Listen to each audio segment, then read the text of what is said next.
Now, bandits have abducted 9 people, including 3 children, hours after killing 6 residents in Akwondo community, Kachia Local Government Area of Kaduna State.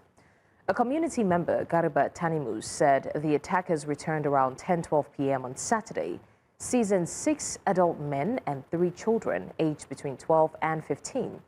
A local leader who asked not to be named said the community has been under siege since November, forcing many residents to flee their homes and their farmlands. Now, for this conversation, we're joined by, from Kaduna by News Central's correspondent Emmanuel Bagudu, as well as Gloria Ballason, who is the Chief Executive Officer and founder of the House of Justice Group. Emmanuel, let's start with you. The governor has visited Kaduna and has seen things firsthand. What's happened since then? And his entourage discovering the enabling factors that actually attract these bandits to these hard-to-reach communities. He has acknowledged that, which is issues of infrastructure and, of course, basic amenities.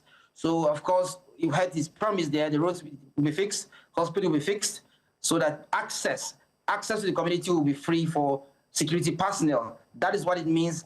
That is what it means by that governor's visit. That's the significance of the visit. At least they will start, the government will start by taking up the responsibility of ensuring that basic amenities are available to be able to allow security operatives have access to protect lives and property of the people of Kaduna. Yeah. All right, Gloria, thank you for joining us. Now, some would say that Kajuru land has been targeted for years, and you've been involved in it for years. What's the real issue here? Is it motorcycles now, as we heard? Does it run deeper?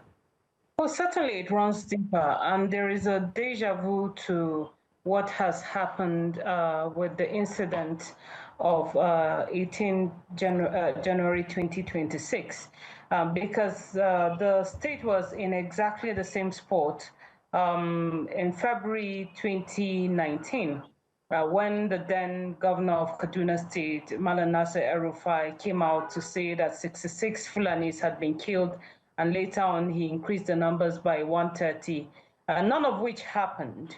And so to have the government and government officials involved in suppressing evidence or in fabricating evidence of what does not exist is troubling.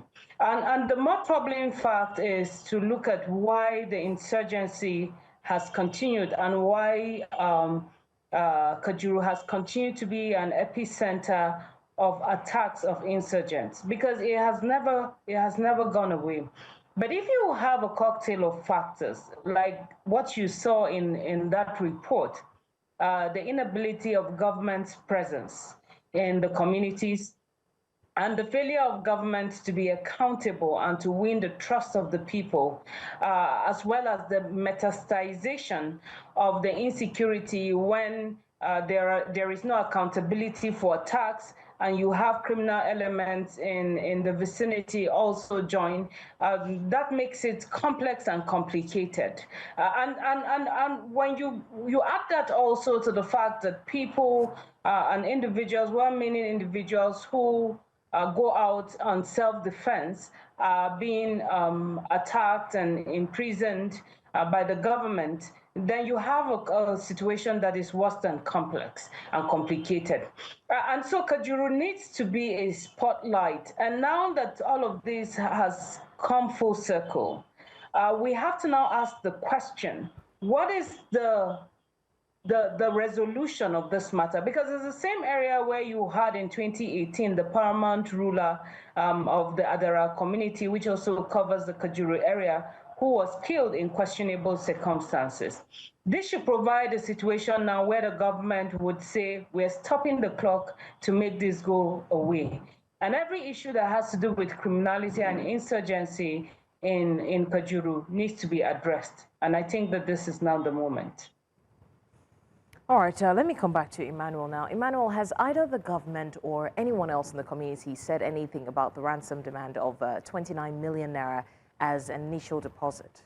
Yes, just for the community, Dan Azumi Ishaku, leader of that community, told us that the bandits have already secured a negotiator who has called them to tell them that they should provide 17 motorbikes for them, which each of them costs 1.7 million.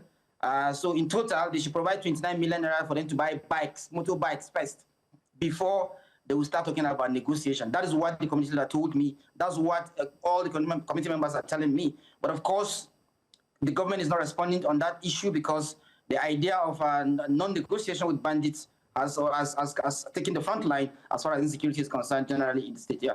All right, Gloria, if you wouldn't mind, let me come back to you. What would you say is the way forward from here? First was the denial, and now we have what has turned into a national embarrassment. And the police, as part of a meeting that the attack did occur, also say that they're sending additional personnel to Kurminwali.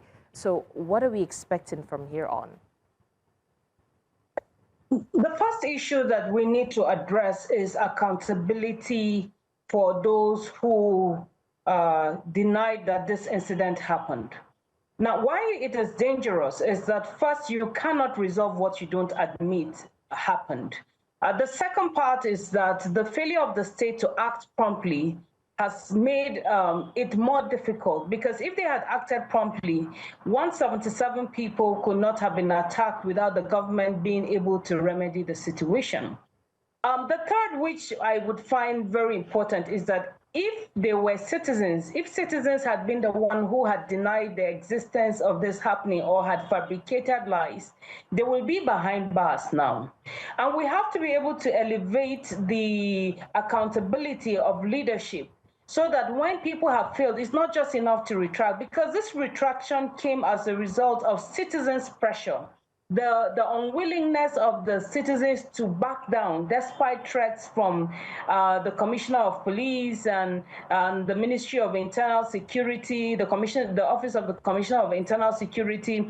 They failed to back down, and they insisted that these things happened. And of course, the police knows it happened. It's not just, the police could not have said that, oh, they found that after they had gone to the scene and then discovered that they were in error. No, it was a grand cover-up. And so accountability for this is important, because again, you must ask the difficult question: on whose side is the security agent on if they deny the occurrence of a heinous crime like this that happens?